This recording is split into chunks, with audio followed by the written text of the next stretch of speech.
Captain N was a cartoon that aired from 1989 to 1991. It crossed over all kinds of characters from the NES and Game Boy. Zelda, Kid Icarus, Metroid, Castlevania, Mega Man, and more. While it has a cult following, it was quickly forgotten as another weird relic of the late 80s like many other video game cartoons. But now, one broke college student is here to revive the concept for a modern cinematic universe format. This is the Captain NCU, a stupid idea we're doing anyways because it's fun.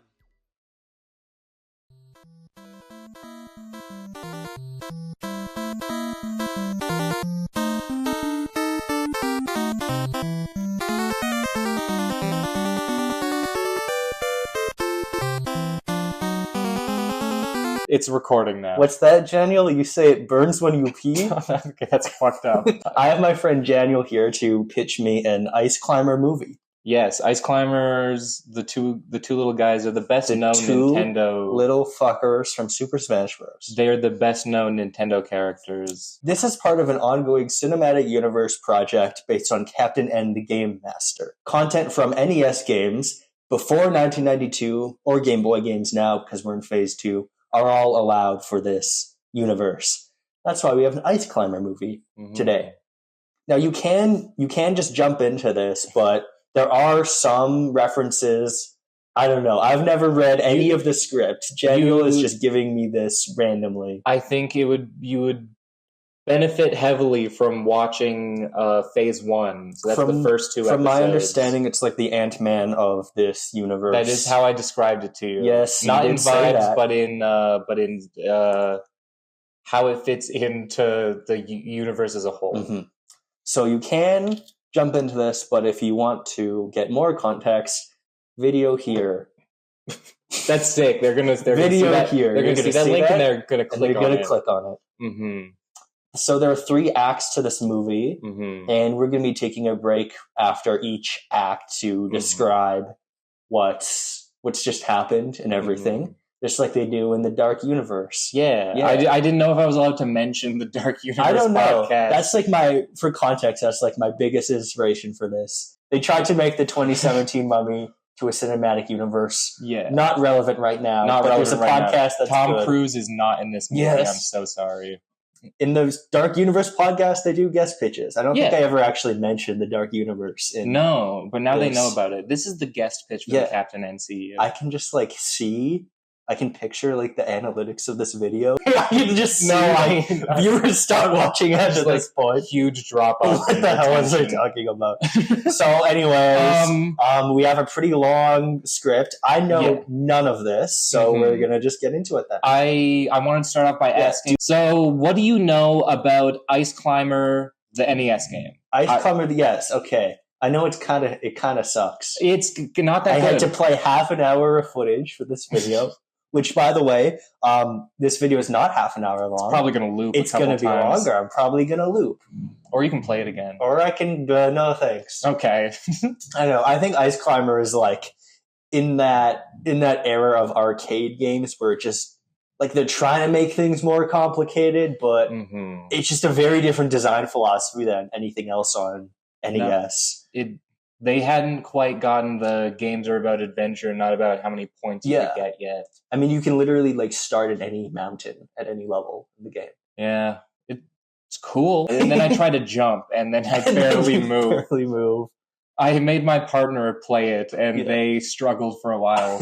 They did like a surprising amount though. So I have gone through the Ice Climber game manual. I feel like I'm dead naming Ice Climber every time I say Ice Climbers, because it's not Ice Climbers. I always call it Ice Climbers. It's Ice Climber singular. Yeah. No, Super Smash. There are 2 Ice Climbers. And I'm not allowed to talk about Super Smash Bros. Because it didn't exist. No content from after yet. 1991 is allowed. So I've read through the game manual of Ice Climber. The plot is that they have to get their vegetables back. Is that it? From the top of the mountain. That's all the plot? That's Yeah. The giant pterodactyl took their vegetables, and so they got to get them back. Yeah. It's a real riveting story. I can't it is. see it adapted. I wanted to ask, what do you expect What do I expect? From Ice Climber? I think it'll be something like... I think because this is your only pitch for me, for now at least, it'll be like something funny. You know, Really? I imagine it to be sort of like a comedy, even. That's I don't crazy. think it will be. I think either that or it will be like super melodramatic and in almost a funny way.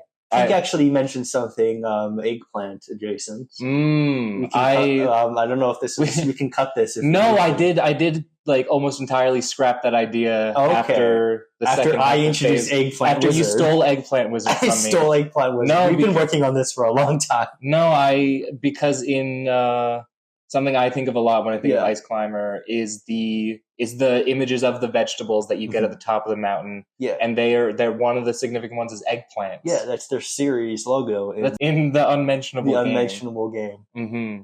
Pretty iconic. It's pretty iconic vegetable. There's a lot of NES games with eggplants. Really? Yeah. Without further ado, submitted for approval from the Captain N Society. This is Ice Climber, the movie.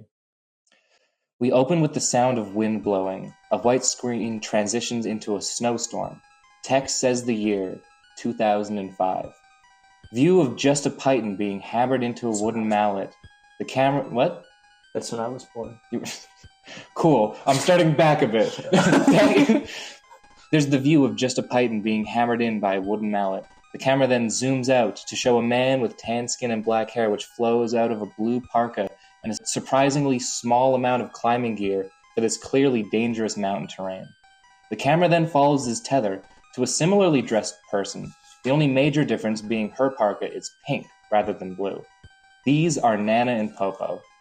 We see Nana struggles to grab a python off of her belt due to it slipping from her mitten. She then takes off her mitten with her teeth, grabs the python with her bare hand, and hammers it into the cliffside. Observant viewers may note the simple wedding band on her hand. Popo pokes fun at her a little bit. Can't believe you complain about cold hands. Taking off the mittens isn't going to help with that. Suddenly a fraction of ice beneath one of Popo's feet breaks off and he slips, but manages to catch himself and keep his footing. We pan over to Nana to see that she has grabbed onto Popo's tether almost instinctually. She then climbs up to him. Everything good? Her casual comment, underlying the worry that was on her face just a second ago. Yeah, I'm good. Stuff like that just still shakes me. He brushes himself off. Are you good to keep going? Not that much more to go. He takes a deep breath in, holds it, then releases his breath into the cold mountain air. Just gotta power through this last bit. Don't overexert yourself too much. We zoom out to see the mountain as a whole. People who know more about mountains than me would probably say, wow, that looks like a big, tough-to-climb mountain. The ice climbers then reach the peak of the mountain. They both set their bags down, and Popo retrieves a small cloth satchel and brings it to the edge of the mountain peak. Anna puts her arm around his shoulder as he unties the bag and releases the contents into the wind. It's a dark gray powder that catches the wind easily. The look on Popo's face shows a sadness. This clearly weighs heavily upon him. Anna looks at him with sympathy and comforts him. We hold this shot until the ashes are completely out of view, then we wait another full breath before the shot cuts. We see hot chocolate from a kettle being poured into a mug as it's handed to Popo. He takes a sip, then stares blankly forward as if lost in thought. Anna sets the kettle back onto the little campfire that's been set up, then sits across from Popo and removes her hood to reveal her medium-length black hair. There's a pause before Nana speaks. You should talk about it. No, I think I should process this on my own. Hey, she says with a softness. Talk about it and you'll feel better. I promise you. She holds her mittenless hands out towards him. He holds her hands and we can see his own matching wedding band. They both take a deep breath and there's a pause before Popo speaks. Feels like a weight has just been lifted from my shoulders, but I've been carrying for so long I don't know how to feel without it. I know they meant a lot to you, and just because you've let them go doesn't mean you have to forget them. Part of them will always be with you. He takes another deep breath. Thanks. He gives a light smile. Anna returns his smile, and we see both of them on opposite sides of the campfire. The camera zooms in on the campfire slightly, then hard cuts to a log cabin on fire with a ransacked farm in view. Text at the bottom of the screen says, 3 years later. We see Popo approaching the cabin. The landscape is notably not super snowy. There's still a little bit of snow, though. There are lingering shots of the garden, crops ravaged, obviously taken from. Popo sees the fire, drops his bags, and runs to the building. Popo tries to open the door. He wrestles with the handle and ultimately decides to bash down the door with his shoulder. We linger on the burning building for a little bit longer. We see the flames growing. Maybe a window explodes. Popo eventually comes back through the now broken door with Nana alongside him, coughing with an arm around him. They get a decent distance from the house, and Nana lays on the ground. We can now see that aside from the smoke and ashes, she's taken some non-fire-related damage. We see some bruises and cuts, and most notably a gash down her left arm. Popo says with desperation in his voice, "Wait here, I've got to get..." He's interrupted by Nana grabbing him. We see her face. She's on the verge of tears. She says, They took... She can't finish her sentence without breaking into tears. Popo immediately embraces Nana to comfort her. We zoom out and the screen freezes over, and we hear a somber piano rendition of the classic Ice Climber theme, along with the title of the movie, Ice Climber. So I really like your writing style. I found it very cinematic. And I'm definitely intrigued so far. Really? Okay. And I believe this is our first explicitly non-white Captain NC protagonist. Yeah, I guess. I guess. Most of this is based on games from the 80s. So no, I did. I just need to justify this to my audience. I did actively think while doing this is these are the only non-white NES characters. I mean, a lot of characters aren't explicitly white in the Captain NC. Yeah. So if I did casting, maybe I'd have anything other than white people. I'm sure you may have noticed this, but I did decide to make Nana and Popo just confirmed a couple. In Ice Climber, it's ambiguous, and in Smash Bros, I don't really have much to say because it's so very short segment. Just up to the title card. Yes. I do like the somber piano rendition, though. I like that. I thought it would go over well with the Ice Climber fan that's out there. The Ice Climber fan. The one singular. Maybe someone's made that. I googled it and they haven't. No. There is a piano version of Ice Climber theme. Well, it's like a 10-second loop. Yeah, it's catchy though. Yeah, it is catchy. This next scene is them going to a mountaineering store in order to gather supplies for the climb. I'm going to summarize, but essentially, interactions with store employees establish for the audience that Nana and Popo are world-renowned and known as prestigious ice climbers, as well as giving us a glimpse into their personalities. Popo is the more laid-back of the two, and will often disregard his own well-being to not bother others. Nana seems more closed off and doesn't seem to like anyone other than Popo. Some other important things to summarize for this scene is the employees imply that today is not a good day to climb, as there will be a big snowstorm, and that many professional mountain climbers have passed through, never returning. The mountain Nana and Popo plan on climbing is known as Mountain 32. Really subtle nod to the video game Ice Climber. It has a reputation for being dangerous, with there being monster sightings, which are treated as cryptids by the employees. And someone has a really blurry photo of a silhouette of a creature that looks like a fuzzy orb. To end the scene, someone grabs a mallet off the shelf and it transitions into them holding the mallet in the next scene. So this next part is a super brutal mountain climbing sequence, much more treacherous than the first mountain scene. I can't for the life of me think of how to make this interesting in the pitch, so here's the gist. It should be around 10 minutes. In this scene, we show how skilled they are, but also that they rely on each other. We show the large snowstorm happening. We show bodies of previous climbers to establish stakes. Maybe there can be Easter eggs to other Nintendo properties here that I couldn't think of while writing this script. And there are references to the game through whistles in the wind sounding like game sound effects, because that's silly and fun. As they climb the mountain, the rocks get more cube-like, some clearly man-made, being ice from igloo stuff, others appearing to have naturally formed to almost look pixelated. Nana and Popo point out the lack of chisel marks. The scene builds, the sounds of the storm becoming louder and louder, until the storm silences as they appear to breach the top of the snowstorm. They observe their surroundings to see that they've arrived at what seems to be a village, at an outcropping of the mountain, which is surrounded by a dome of mystical pixelated energy. This is not the peak of the mountain, and we can see the higher point in the mountain lies past the dome. There's a wide, sweeping shot showing the many igloos and the residents of this village. We see an equal split of what look like sapient seals and essentially white fluff balls with legs. These are the topies. Both kinds stand at around 3 feet tall. Now, the reason that there are two designs for the topies is because in the original Japanese, they looked like seals, But when they brought it over to America, they didn't want to promote seal clubbing, so they changed them to little Yetis. And this is the point in the video where I talk about all the specific nuances of seal clubbing, how it affects the communities of indigenous people, of course. And the nuances and how banning it affects, I don't know. No, that's important. It's a complicated issue. It's a complicated issue, and that is where I end my Act 1. I'm very intrigued as to what the whole mysterious pixelated energy is. Really? Okay. And I guess they're like sentient beings. Mm-hmm. They're like people. Yeah, they just hang out in a village. Just hang out in a village and stuff. Mm-hmm. I didn't expect that, but really, then again, it is Ice Climber, so there's not that many like characters you can. Yeah. I am very intrigued how it connects to the rest of the Captain NCU. Like I think the fact that they're monsters is like the biggest lore detail, because there's a very specific way monsters exist in the Captain NCU and how it affects people. And by the way, if any of the details in this contradicts my Captain NCU, then those aren't canon. Then they're not, or we can like figure out how to deal with them. Or I can just be like, this is dog shit, I hate this. No, I was going to say, if you decide at the end this is not this canon, is terrible, it's not canon, I probably won't decide that. You can do whatever you want. Yeah, I can do what I want. It's my cinematic universe of real movies that are actually being made. Oh, 100%. So if you have a problem, harass Nintendo on Twitter. Yeah, that's not.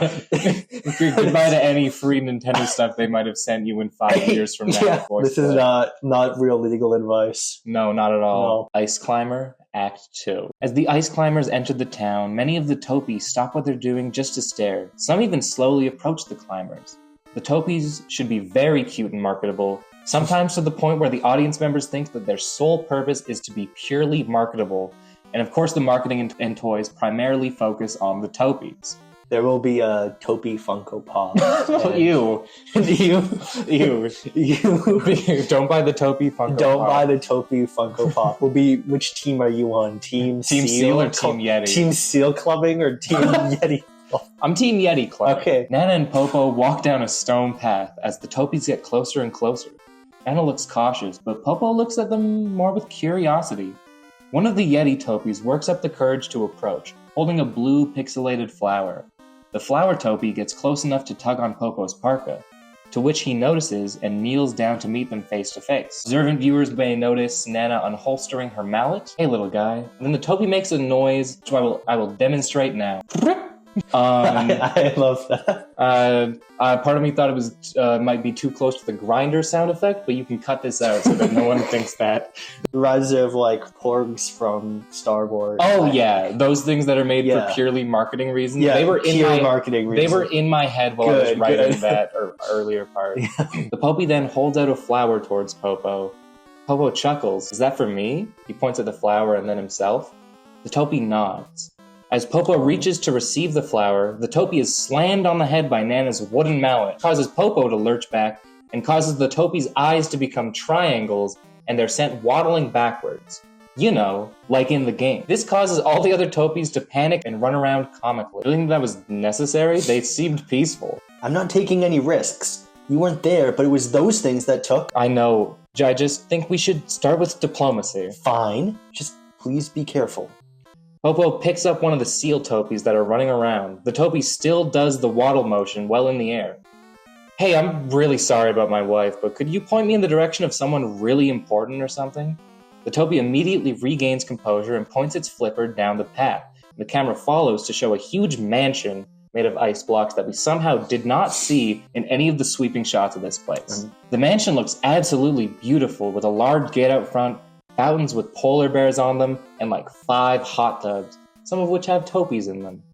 The camera then cuts back to Nana and Popo, right outside the gate, the former of whom presses the speaker thing that lets you talk with the person inside the mansion. Hey, we're looking for... She looks back to Popo. Someone really important? She rolls her eyes, but not in an annoyed way. We're looking for the most important guy here. A booming yet cool voice from the intercom speaks back. Well, you've come to the right place. Why don't you step in so we can have a word?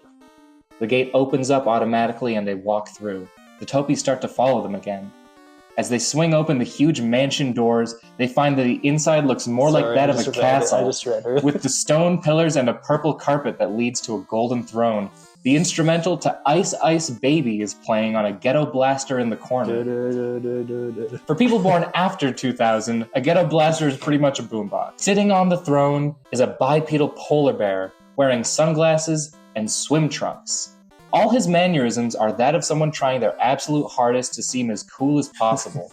Think of the Duff mascot guy from The Simpsons mixed with Vanilla Ice. In a perfect world, he is voiced by and motion captured by Vanilla Ice, doing his deepest possible voice. That's my one real life. I love that. I only realized halfway through writing it that Vanilla Ice should be in it. Well, I think that's very good casting. He's the epitome of cool. Once we inevitably get ninjas incorporated into the Captain NCU, he'll be sing the ninja rap. What? You didn't know he has a like for the Teenage Mutant Ninja Turtles movie? What? No, I didn't know. I've only seen Vanilla Ice cool as ice. Yeah. No one has talked about Vanilla Ice since the early 2000s. Yeah. I think it'd be really funny to see what he's doing right now. Like, what is he gonna look it up and he's like canceled? No, yeah. What's his most recent post on Twitter? Should I see? I'm gonna look this up. We'll cut to us finding his most recent tweet.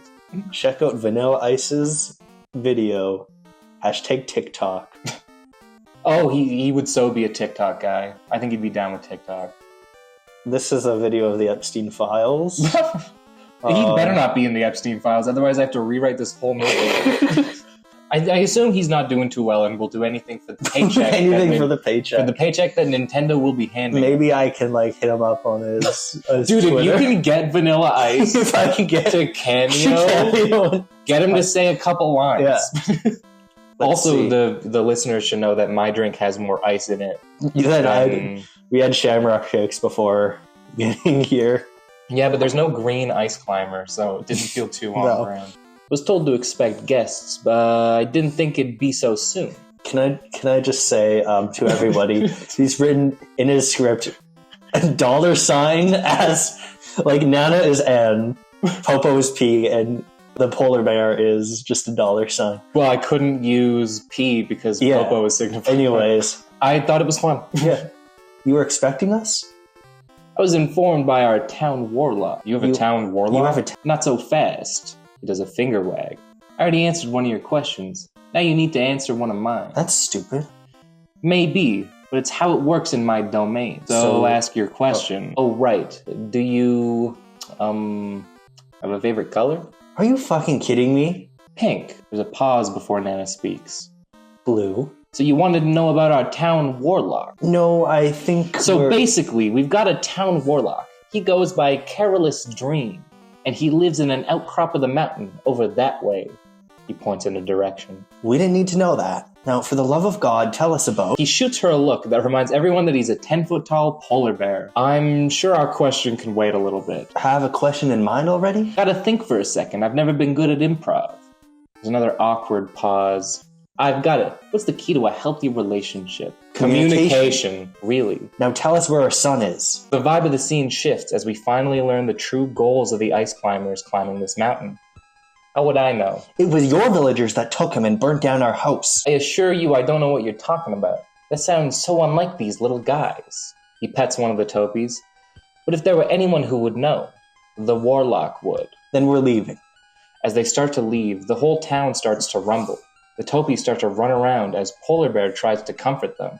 When the rumbling stops, they speak again. What was that? The condor.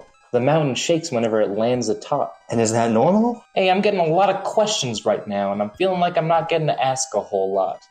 Please. The polar bear sighs. Condor lives atop the mountain.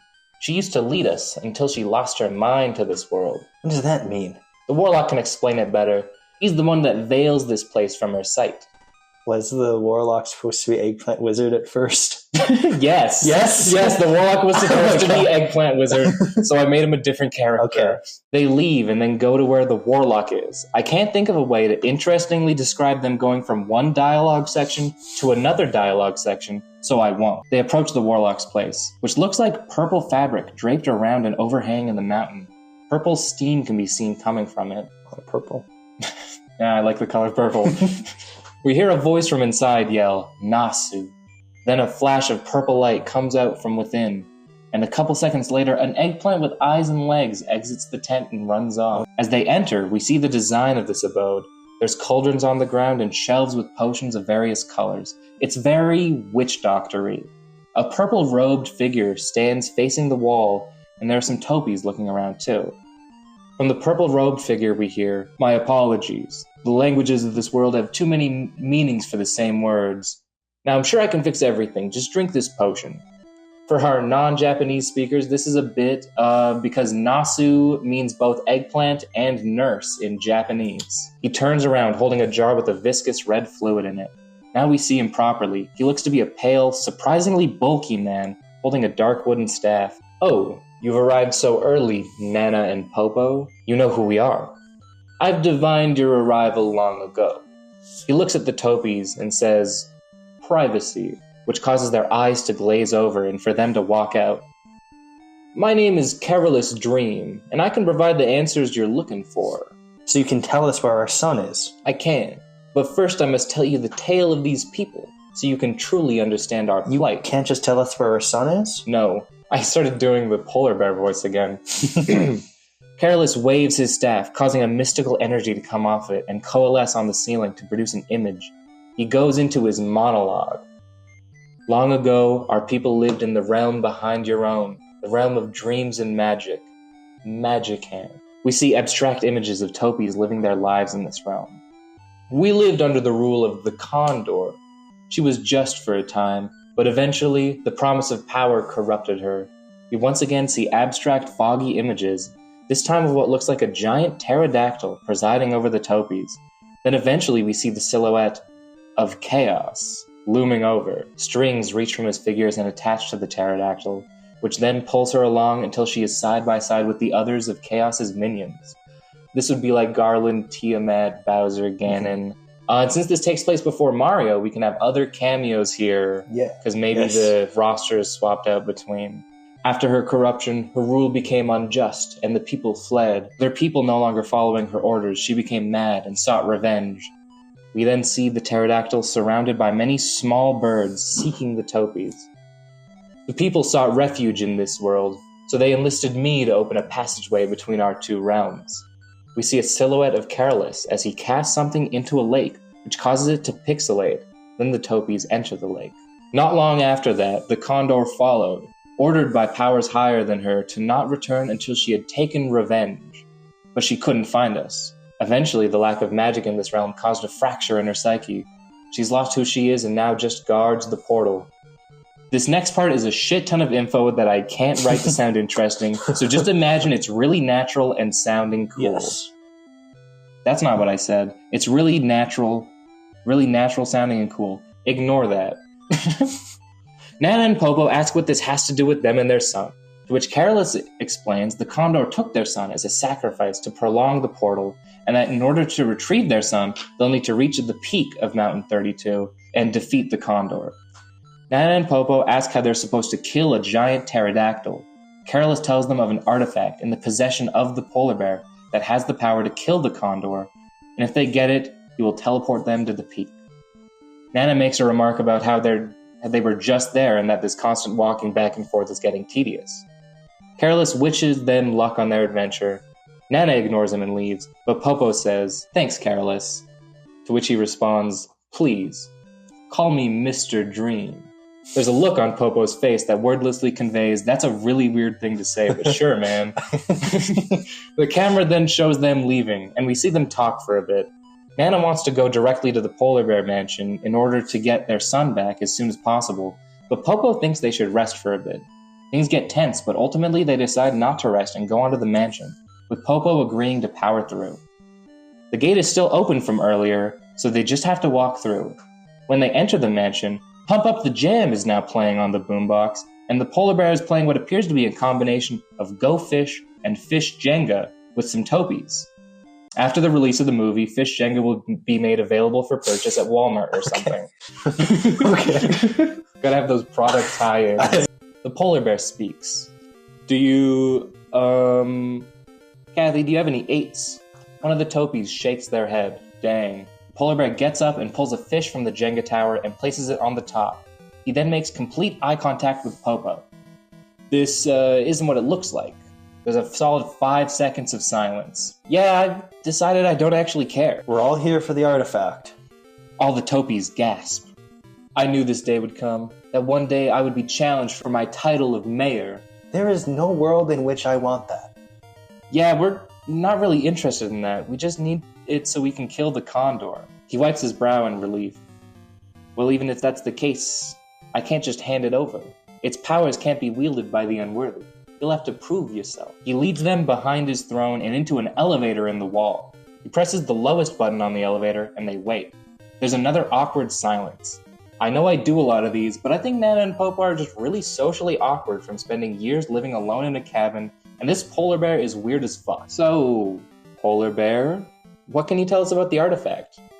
Polar bear. You know I have a name, right? What happened to your 2-question rule? Oh, I just do that for the topies. What's your name then? Hackett.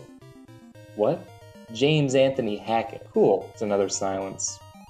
So about that artifact? Oh yeah, I stole it from some big tower. Also cool. James Anthony Hackett is a reference to the Vanilla Ice movie Cool as Ice. Where one of the That's so cool. Where it turns out it's cool as ice. Yeah.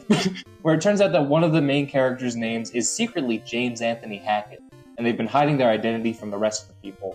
A lot of Vanilla Ice references in here. I don't know what. No, I got super into Vanilla Ice at a certain point in this script, and it's every time the polar bear shows up.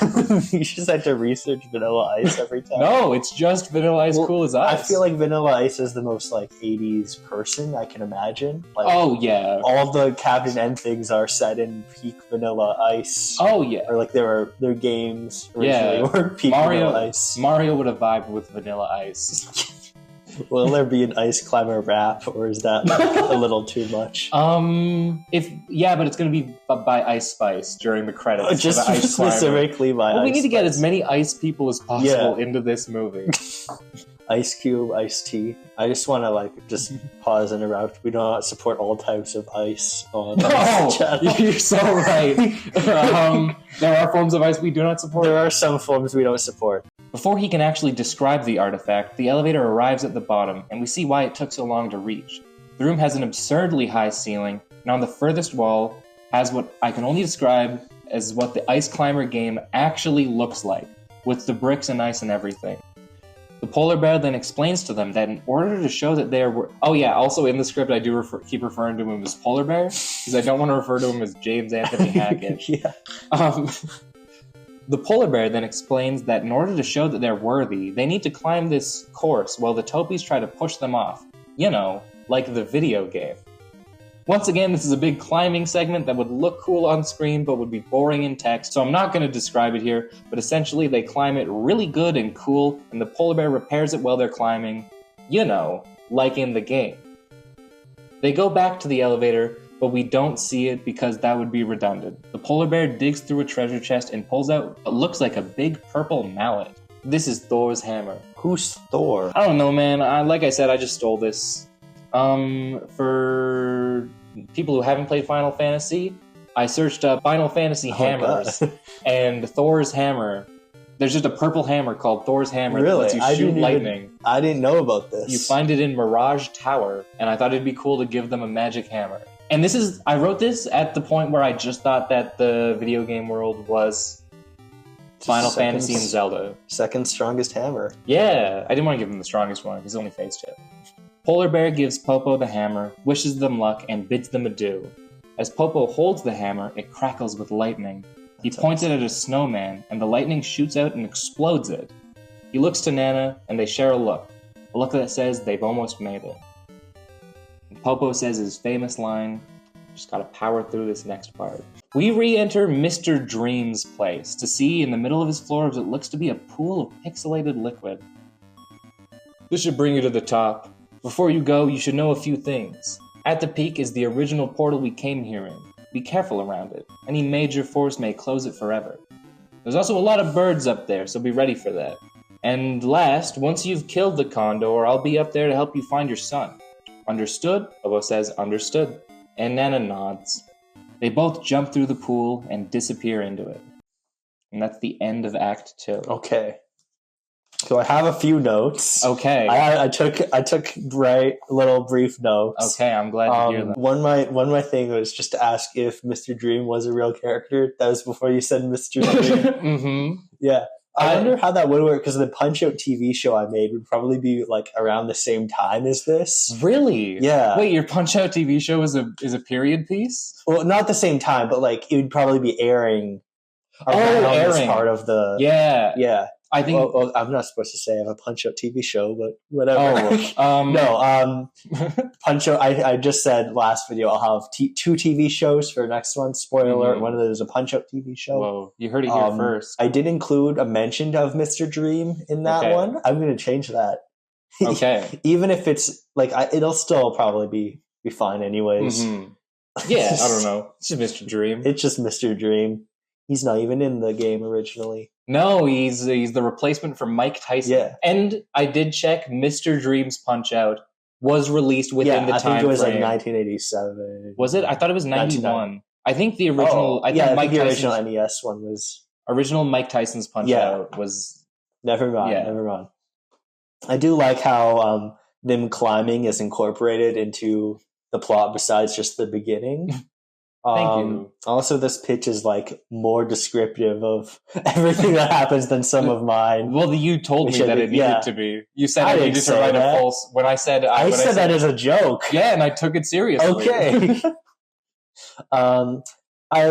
This is one question. I don't know if this will be answered, but how is like sacrificing the child specifically going to open up the portal? Is that will be answered? Okay. That will be answered. That was just a question I had. Mm-hmm. That's pretty much it. Okay, smooth sailing from here. All of my lore stuff. All your lore stuff. Fits right. Yeah. It is definitely like kind of out of the blue a bit. Yeah, I know. Like I do that in my scripts all the time. Oh, yeah. But I think one change they could make is maybe Popo would ask about it at first, because originally it's just him saying like, "Hey, do you want to know all our secrets?"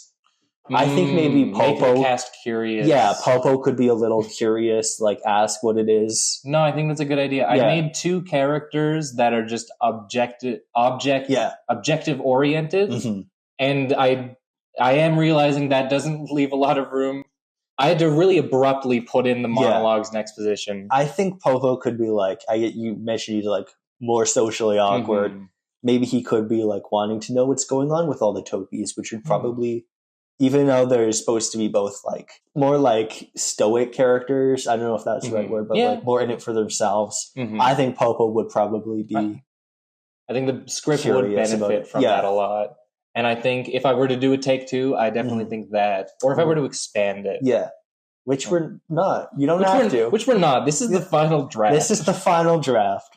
Well, this is a very like brief draft. We'll have to wait till do a second draft when Nintendo sees this. Oh yeah. Nintendo's gonna get the Popo is curious about the plot draft where it fits in really nicely, and none of it's abrupt. We're now jumping into Act 3. There's a wide shot of the peak. The storm is still raging, and a huge pool of that same pixelated portal liquid sits in the center. On many of the rocks there are red birds. These are the nitpickers from the video game. Nana and Popo appear through a much smaller pool, and immediately all the birds stare and start to growl. Nana and Popo stand back to back, and as the birds attack, we get a cool fight sequence where basically Popo shoots a bunch of lightning, and Nana beats a bunch of birds to death with a hammer. I'm sure a proper fight coordinator could make this look really cool. Eventually, the attacks from the birds bring Nana close to the small drop, and she falls and rolls for a bit. She gets up quickly, and as she gathers herself, the camera is framed in such a way that behind her, what we thought was the cliff face, is a giant eye that opens up. Nana looks over with a shocked expression as the condor rises from the snow. The condor looks to be a red pteranodon, but is at least 30 feet tall and looks to weigh like 70 tons. The condor screeches loudly, causing the mountain itself to shake. The condor looks directly at Nana, and everything goes black except for Nana and the condor. Think of like what the Lich from Adventure Time does. The condor seems to speak telepathically. She sounds something like the Sea Emperor from Subnautica. I know that's two referencing things back to back. Yeah, two references that are very specific to you, I imagine. No, I had very specific thoughts when I was writing this. If the people who know. Shout out Subnautica. How did you reach this place? Where's my son? Son, I know of no child in this place, but I sense a magic on you. Careless sends another to try and kill me. What are you talking about? He's a fool to have sent you himself. I can sense him and his people. Oh, yeah, the giant globe that stops the storm must have been super hard to find. Shh. Quiet and cease to be.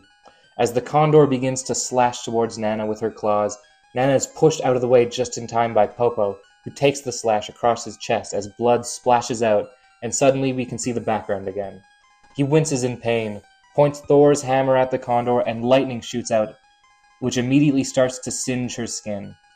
She screeches and flaps her wings as this clearly does some damage before jutting her beak forward and stabbing Popo through the stomach. As he's stabbed, part of the mountain they're on crumbles and both Nana and Popo fall into the storm. The condor, smoke coming from her wound, begins to take off, and we cut to inside the dome. We see the topies going about their day until a shadow looms over them. We pan up to see the condor perched atop. She starts to dig her talons into the barrier, which starts cracking, until finally it shatters, turning into a fine pixelated dust as the storm blows in and the nitpickers dive through. We hear screams as it fades to black. We still hear the sounds of the storm. The first thing we see when the screen cuts back is Nana shooting up from lying in the snow. She has a gash on the left side of her face, presumably from the fall. She tries to get up, but yells out in pain, then looks down to see her leg is broken. She then looks further to see Popo leaned up against a wall, gushing blood from the wound. No. She crawls over to him, holds his hand and starts to break down. Popo speaks softly. Nana, I'm so... Shh, don't speak. We need to get you a doctor or something. Nana, I don't think... You need to keep going. I can't, not without you. You need to. He's our boy. He's still out there. He needs you. I can't. She pulls his hand close, breaking down into a full sob. Nana, I love you.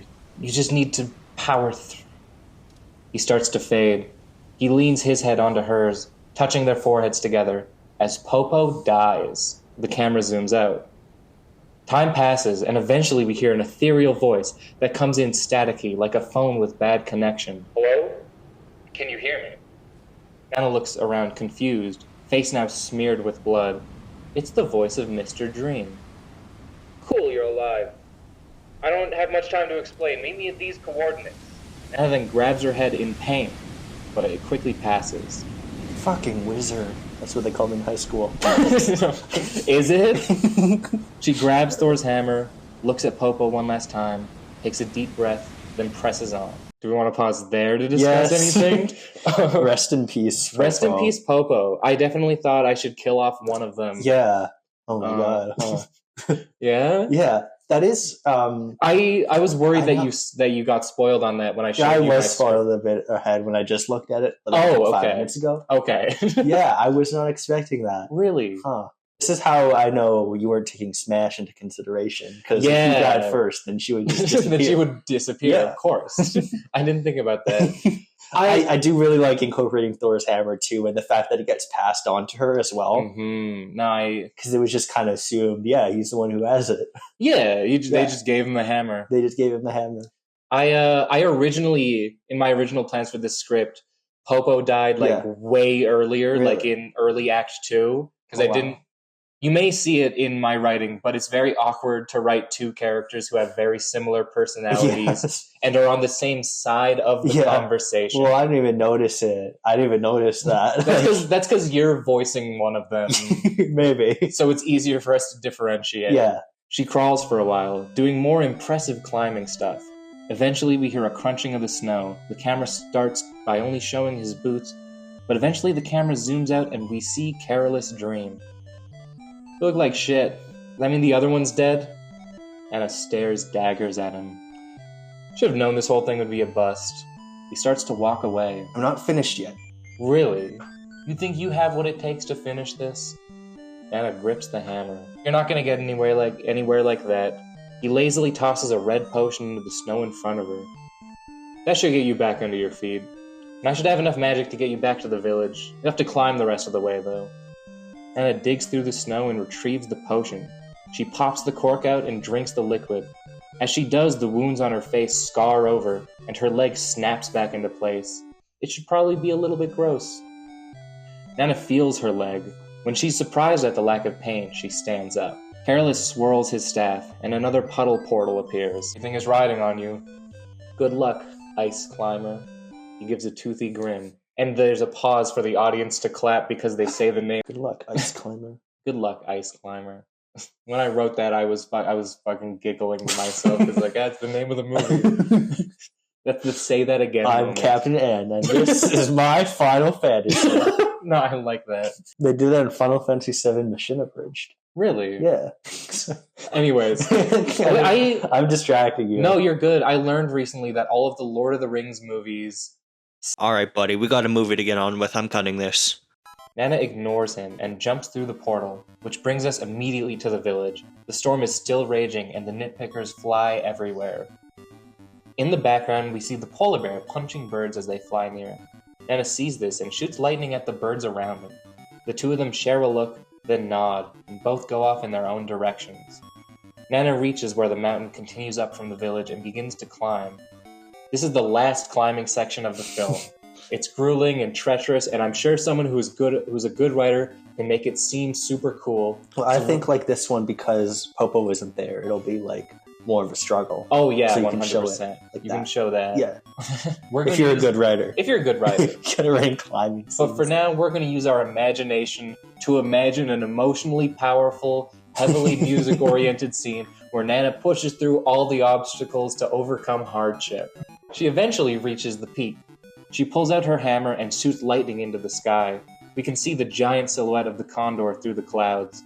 The condor dives at her, and she jumps off the mountain to get out of the way. But as she does, she throws her tether at the condor, and it hooks onto her talons. Nana is pulled through the air with the condor, as she, with great effort, pulls herself onto the condor. And when she actually grabs onto its talon, it starts flying straight up. The condor is flying around furiously, trying to buck her off. But Nana continues to climb up the condor's back, and as she does, they fly past the clouds. She's struggling to hold on, but Nana stops climbing at the nape of the condor, but is struggling due to her mitten, so she removes her mitten with her teeth, then grabs a python and stabs it into the condor's nape. The condor screeches and is flying more furiously than ever, until Nana grabs her magic hammer and slams it into the python, driving it in fully. From a faraway shot, we see the sonic boom blast from the condor, clearing the storm from the entire top of the mountain. The mountain and the scene is finally silent until the condor begins to limply fall. We see Nana's face.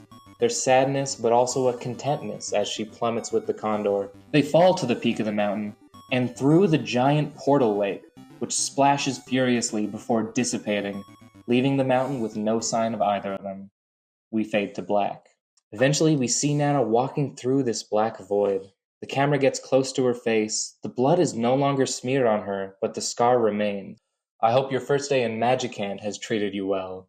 Nana turns around and we see Careless Dream, and he's cradling what looks to be a bundled up child. I apologize for not contacting you sooner, but I'm unable to reach your waking mind from so far away. I had to wait until you slept. Nana looks at the baby. Is that? Yes. Kept him safe this whole time. Guess now would be a good enough time to explain. I needed the condor dead, but I needed someone who could reach the peak to do it. I'd heard of your escapades and thought you two would be perfect candidates. Anna stares at him, with an unmatched fury in her eyes. Yeah, I thought that would be your reaction, but I thank you for your part in all this. I know it's only a dream, but you can hold the child for a bit, if you'd like. Careless hands the baby to Nana. As she cradles him, she rocks him and looks at his eyes. She holds him for a bit. Eventually, the baby curls up and starts to shiver a bit. Nana takes off her pink parka and wraps him up. Read the line. No, because I came up with this so early into the writing of this. And like the audience is probably so confused until you're going to read this out. Okay. This will keep you warm. I need you to be strong, my little Mac. After a while, Carolus speaks. Feels as though you're waking back up. Don't worry about your son. I'll see to it he's taken care of. Nana gives him a look. I want you to know, I will find a way back, and I will kill you for everything you've done. Oh, I'm sure you will. Suddenly, Nana shoots awake. She looks to be in a calm forest. Nothing like the rest of the movie. She looks sad. End of Ice Climber. I have questions. There is a mid-credits and a post-credits scene. Should we? Let's get your thoughts on the ending, on the and ending. then we can. Can you remind me about the portal, like the mechanics of that? Okay, I like it's 100% just because I wasn't paying attention. No, you're so good. Yeah. I've also I only explained it at like one point. Yes. But at the top of the mountain is the original portal that the topies and the polar bear came through, and so it's just like still there. Yeah. But it's very unstable, so like if a bunch of stuff like rumbles it and stuff, it'll close. Okay. So it closed when Nana and the condor fell through. Yeah. You won't know this, but I feel like there's a lot of lore, like having a portal between worlds is a big deal, right? Mm-hmm. And it is like isolated, but I feel like it might be a little lore breaking, but I have an explanation. Oh, okay. A portal, and that I think could also help with I have an explanation that could help with lore and also maybe mechanics of the movie. So my idea is that the portal can only be opened every full moon. Ooh. Okay. So there's would be a time limit at the Act 3, which is good to have. I like that. And that could be a reason for the portal being closed. This is something I established kind of in the post-credit scene of Legend of Zelda Quest of the Avatar. Spoilers.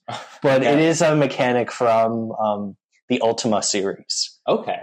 Which is like an RPG series on the NES. Because they have a thing called moon gates you can use to travel between worlds. I don't know if people are actually going to pay attention to this episode and use it for future lore, but who's to say? Yeah, so my idea is that it's moon related. Okay, I like that, and that can be it. Mm-hmm. I should tell you, when I first came up with this, it was that this is a part of the world where the two worlds are most closely connected. Yeah, which is kind of what... Which is what you did, and I believe it was either Kid Icarus. Yeah. And so when I heard that in Kid Icarus, I was like, now I'm going to make something else.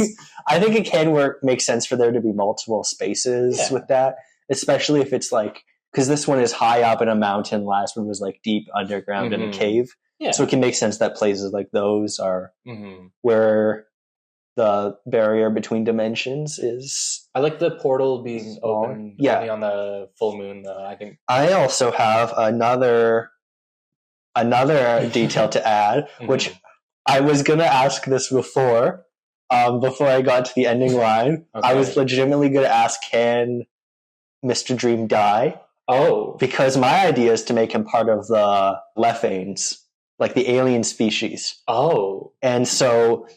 There's a character I will have in a Legend of Zelda movie who is a descendant of the Lephanes, and they have a method of going between dimensions. So I think to preserve him being the last of the Lephanes, but I mean, it kind of already would die anyways. It's implied already. But I know what you're doing with post-credit scene. Maybe that will... Carolus Dream does not show up. Okay. Did I explain why his name is Carolus? No. All I knew was that he had to have the last name Dream, so that he was Mr. Dream. Yeah. Carolus, after Carolus Linnaeus, which is the scientist who made modern biological taxonomy. Okay. No reason. I just thought it sounded cool, and I was thinking about Carolus Linnaeus. Interesting. Okay. Maybe we should address the elephant in the room, which is Little Mac. The Little Mac one? My Little Mac. I came up with that line specifically. Like, it's a baby, you'd call them Little.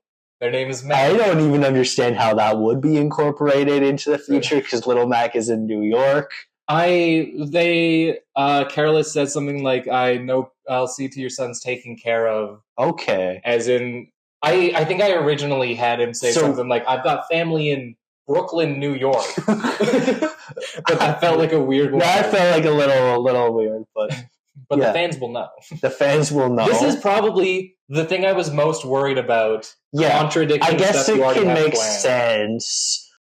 People would want an explanation for and them to be reunited. But it's very different tonally, I think, the Punch-Out TV show and Ice Climber. And I was going to say, the way I imagined it in my mind is that the Punch-Out TV show would be almost entirely isolated from Ice Climber, and that they'd only like meet in a crossover. Yeah, because I mean, it is like sitcom-y, so there could be mentions of it, but like that would very much distract from the main plot. That would be the kind of thing people are like, I want to watch boxing. No. Why is this? I was going to say at most, it'd be like final episode end credit scene. There's like one mention. Yeah. But that's like But I could like add, I mean, Little Mac being an orphan, I feel like makes sense for him as a character. I felt like making it, that's why it takes place in 2008. Yeah. And so that Little Mac's like 17. Yeah. So 17 years ago. Oh my God, I didn't even think about that. 17 years ago. I do think like for the Punch-Out TV show and for Little Mac's character plotline, he doesn't need to. Oh yeah. But I think for Ice Climber's character arc, no, yeah, like for the way this story went, if there wasn't a payoff to it, it would feel a little weird. I see this as having a payoff, like eventually, in it, but it's not something that's paid off right away. Yeah, we were going to wait a while if this is ever paid off. Yeah, but also this can be non-canon. Who knows? This could be. I want to make it canon. Yeah, I don't know. Whatever you want. I would like to make it canon. Maybe the post-credit scene will. That's why I want to fix up the little lore things. I do think it'll like. It makes the stuff in Legend of Zelda Quest of the Avatar work better. Oh, okay. Like, because it's a bit more foreshadowed if it's set up now. And that's the good part of a cinematic universe. You can set up stuff in other movies and then not... Yeah, or just like reference things later. So we'll, I guess, lock that in, the stuff with the Lethanes and the moon gates. Okay. All that complicated lore. Mr. Dream is a Lethane. I don't know how that will be like... Maybe there can be a small mention of it in here, or like I don't see Nana showing up at any other point in Phase 2. Really, like I don't. I can't really see it either. Maybe a character limited to like post-credit scenes. Well, or if they get their own sequel. I can't imagine a part of future detail, like future lore, where she might be incorporated, but that's. So spoiler, I don't even want to mention it to you. Understood. From my standpoint, I just have given you a character to do whatever you want with. Okay. You can ignore them. You can put them in stuff. You should know not that I don't care about these characters. I hold no special attachment to them. No special attachment. They are your characters now. Like if I want to include her in the future, she could kind of take on the role of a different character, you know? So kind of reference more series like that. Yeah, I think the credit scene that I have may give you an idea of where to place her. I will also say 2 little notes. Okay. You were like mentioning, do you want to mention notes, but they're all super small, dumb things. I didn't realize like when you did the huge sonic boom, is that like how the portal was?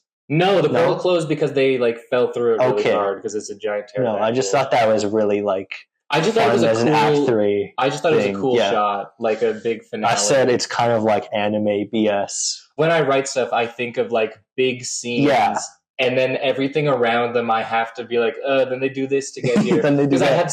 I thought of like because the way Ice Climber works in the game, you climb the mountain, and then at the top you jump up and grab the pterodactyl, and the pterodactyl flies around. Yeah, I wanted to recreate that in the movie. I really like that. I like that. And so I thought of this like climbing onto them type of thing. Yeah. I also realized this is kind of like I had a moment making Super Mario Land when I realized they never incorporated power-ups like fire flowers. And I had a similar moment realizing I never include potions. It feels Zelda-y, like the way potions are used. I was thinking exactly. I like the way you describe it as a little gross. The Zelda health potion. Yeah.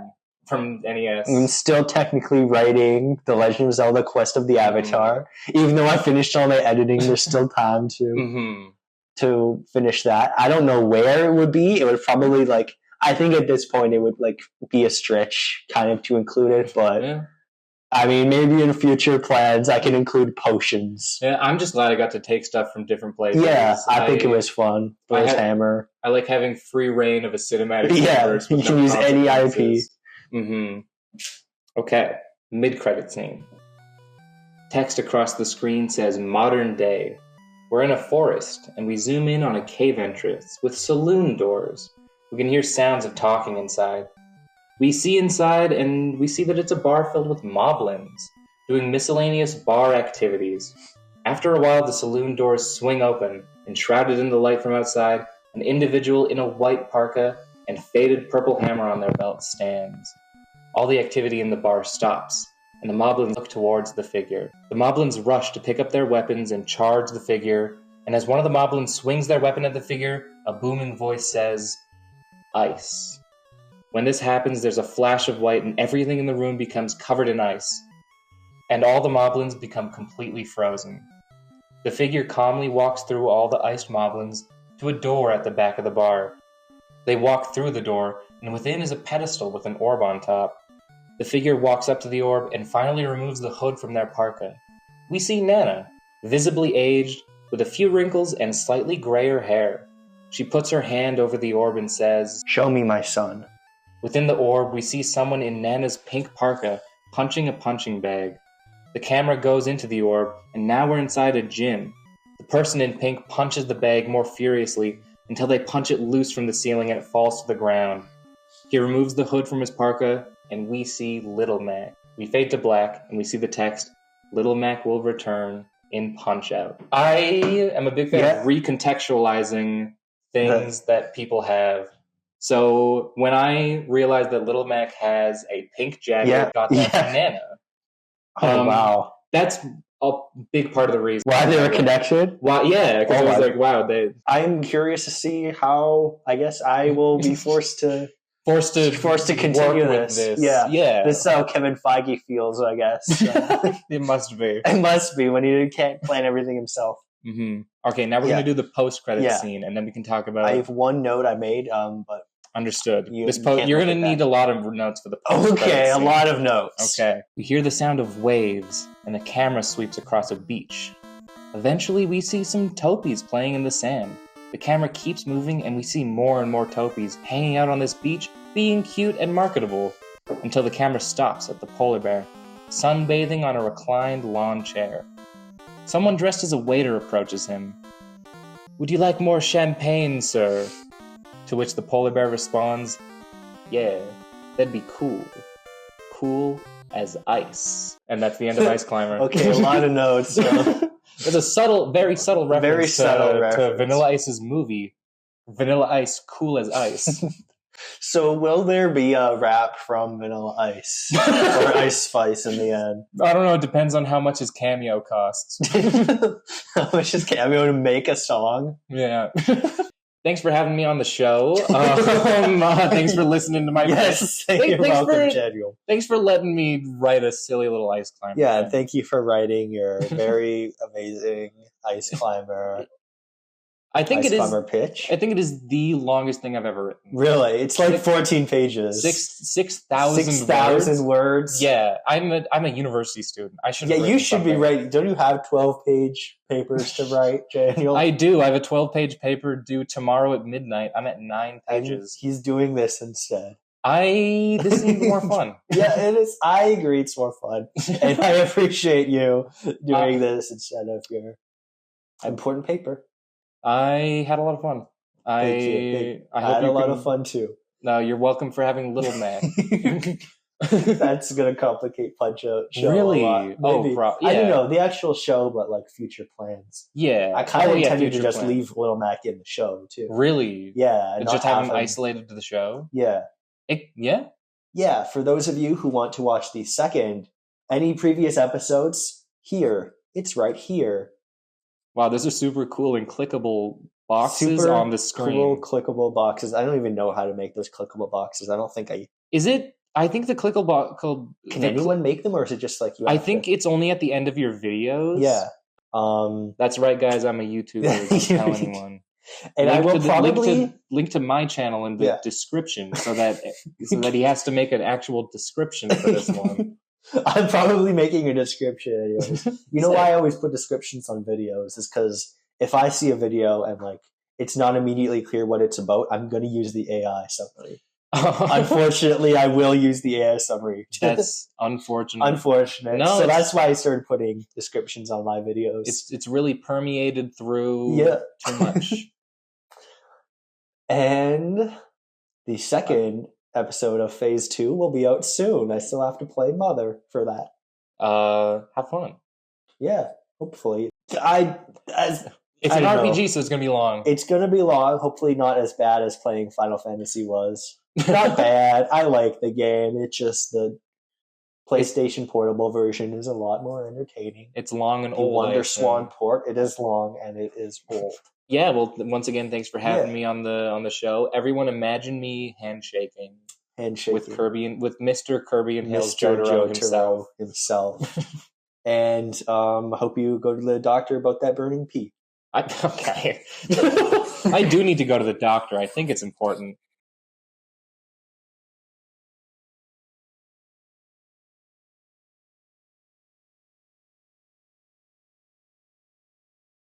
There's no hardcore porn addicts in my Ice Climber script. It's still recording. It's